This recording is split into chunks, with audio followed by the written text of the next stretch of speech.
গণিতের চতুর্থ অধ্যায় জ্যামিতি অঙ্কনের অনুশীলনীর এই ভিডিওতে আমরা অনুশীলনী 4-এর 4 নম্বর সম্পাদ্য সমস্যা সেটা সমাধান করব।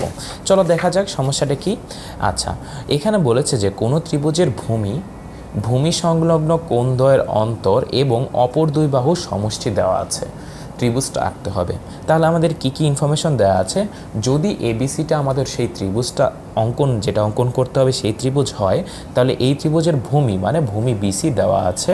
তারপর ভূমি সংলগ্ন কোণদ্বয়ের অন্তর, ভূমির সাথে যে কোণ বি আর কোণ সি আছে সেই কোণের অন্তর দেওয়া আছে, বা দুইটা কোণের পার্থক্য কত বা ভ্যালুর পার্থক্য কত। যদি এইটা 60 ডিগ্রি হয়, এটা তোমার 45 ডিগ্রি হয়, তাহলে এই পার্থক্য হবে তোমার 15 ডিগ্রি। এই 15 ডিগ্রিটা এখানে দেওয়া আছে, ধরো এই এক্সটা সে আমার পার্থক্য।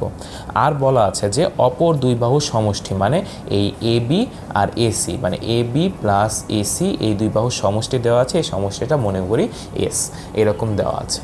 আমাকে এই ত্রিভুজটা অঙ্কন করতে হবে। তাহলে আমরা এই ভিডিওতে তোমরা এই ত্রিভুজটা প্রথমে অঙ্কন করব, তারপরের ভিডিওতে আমরা এই ত্রিভুজটা যে আসলেই আমার প্রদত্ত শর্ত অনুসারে অঙ্কিত ত্রিভুজ এটাই দেখব প্রমাণ। তো চলো অঙ্কন শুরু করা যাক। আচ্ছা, যে কোনো সম্পাদ্যের মতো এই সম্পাদ্য আমি শুরু করব যে কোনো একটা রশ্মি নিয়ে। আচ্ছা, তাহলে যে কোনো একটা রশ্মি যদি আমি এখানে আঁকি, দেখো আমি যে কোনো লেন্থের একটা রশ্মি নিলাম। এই রশ্মিটার নাম দিলাম আমি, ধরো বি এম। আচ্ছা, তাহলে এখান থেকে দেখো তো আমার বিসি কি একটা ভূমি আছে না, আমার এই ভূমিটা নিতে হবে, যেহেতু আমার ভূমি দেওয়া আছে। তাহলে আমি এই ভূমি এর সমান করে এখন এখানে এই যে বৃত্তচাপ কেটে নিচ্ছি। আচ্ছা, তোমরা কম্পাস দিয়ে যেটা করবে এটাই আমি কম্পাস হিসেবে ইউজ করছি, যে আমার মার্কারের সাথে দড়ি বেঁধে। আচ্ছা দেখো, এই আমার আমার ভূমি, এইটুক আমার সেই ভূমি। তাহলে এটার নাম দিই, এটার নাম কি, আমার যেহেতু ভূমি বিসি মনে করছি, এটার নাম দিলাম আমি সি। শেষ, আমার এই ভূমিটা অঙ্কন করা শেষ। আচ্ছা, পরে কি করব? এখন আমরা যেটা করব তোমার এই সি বিন্দুতে তোমার এই যে অন্তর এক্স কোণটা দেওয়া আছে, মানে এই যে 15 ডিগ্রি যদি অন্তর হয়ে থাকে, বা এরকম কোনো একটা অন্তর যে আমি কোণ এক্সটা নিছি, সেই কোণ এক্সটাকে আমি সমদ্বিখণ্ডিত করছি। কিভাবে?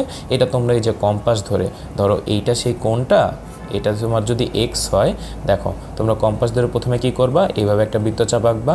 তারপর একই বৃত্তচাপ রেখে, একই ব্যাসার্ধ রেখে এখানে পয়েন্ট রেখে এখানে একটা বৃত্তচাপ অঙ্কন করবা, আবার এখানে রেখে এখানে একটা করবা। শেষ। আচ্ছা, তারপর এই দুইটা বিন্দু পেলা, এই দুইটা বিন্দু এখন যদি তুমি যোগ করে দাও, এটাই তোমার সমদ্বিখণ্ডিত হয়ে যাবে। আচ্ছা, তাহলে আমার সেই সমদ্বিখণ্ডিত কোণের সমান, মানে হাফ কোণ এক্সের সমান এখানে একটা কোণ আঁকবো আমি সি বিন্দুতে। তাহলে চলো আঁকা যাক। আমি এখানে তোমার মোটামুটি ধরো এতটুক যদি নেই। আচ্ছা, এখানে যদি আমি এতটুক নেই, আচ্ছা আমি এখানে আবার মাপ নিই, এইটা এটা ঠিক আছে। এখান থেকে আমার এইখানে হাফ কোণ এক্স, ধরো মনে মনে হাফ কোণ এক্স এতটুকু, তাহলে এটা আমি এখন যোগ করে দিলাম, এই যে শেষ। তাহলে এই রশ্মিটার আমি একটা নাম দিই, এটা মনে করি আমার সি ডি। আচ্ছা, তাহলে আমার এখানে হাফ কোণ এক্স আঁকা হয়ে গেল। তাহলে আমি এখানে লিখি এটার ভ্যালু হাফ কোণ এক্স। আচ্ছা, তাহলে এই হাফ কোণ এক্স আঁকা হয়ে গেল। এখন আমার করতে হবে কি, এই সি বিন্দুতে একটা লম্ব অঙ্কন করতে হবে।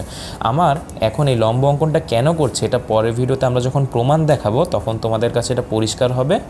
এখন আপাতত আমি এটা অঙ্কন সম্পন্ন করি। এখানে একটা লম্ব অঙ্কন করার জন্য আমি প্রথমে একটু চাঁদা দিয়ে একটা বিন্দু নিয়ে নিলাম, এটাতে আমার লম্ব অঙ্কনটা সুবিধা হবে।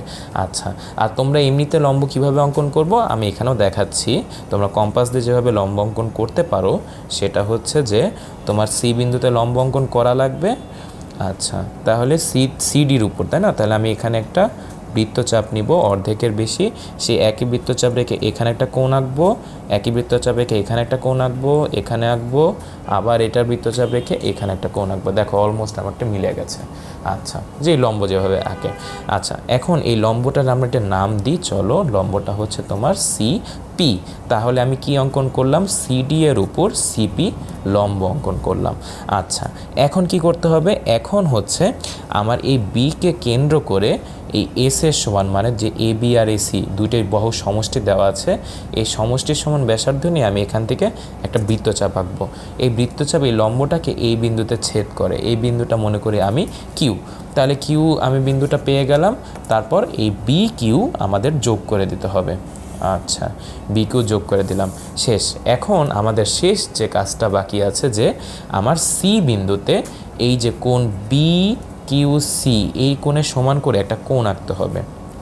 এই কোণটা যদি আমি মার্ক করি, এই যে কোণ বি কিউ সি এর সমান করে এখানে আমার একটা কোণ আঁকতে হবে এই সি কিউ এর সাথে। তাহলে আমি প্রথমে একটি বৃত্তচাপ নিই, এই যে লালের পরিমাপের বৃত্তচাপটাই আমি নিলাম, ধরো এই তারপর এটা এতটুক, এটা এখানে বসিয়ে আমি যদি এখানে কেটে দিই এতটুক হবে। আচ্ছা, তাহলে এটা আমি এখন যোগ করে দিই। এই যে এইটা হচ্ছে আমার সেই কোণ। এই যে আমরা এখানে কোণ বি কিউ এর সমান করে আমরা কোণ কিউ সি, এটার নাম দিই এক্স, কোণ কিউ সি এক্স অঙ্কন করলাম। এইটা, এই যে এই কোণ আর এই কোণ সমান। তাহলে এই মনে করি সি এক্স রশ্মি বি কিউকে তোমার এ বিন্দুতে ছেদ করে।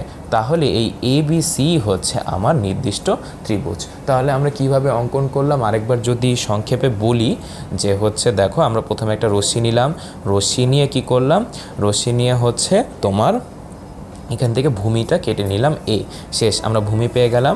তারপর কি করলাম, তারপর হচ্ছে আমরা এখানে এই সি বিন্দুতে হাফ কোণ এক্সের সমান একটা কোণ আঁকলাম। এক্সটা হচ্ছে সেই ভূমি সংলগ্ন কোণদ্বয়ের অন্তর, যে 15 ডিগ্রি যদি হয় এরকম একটা কোণ।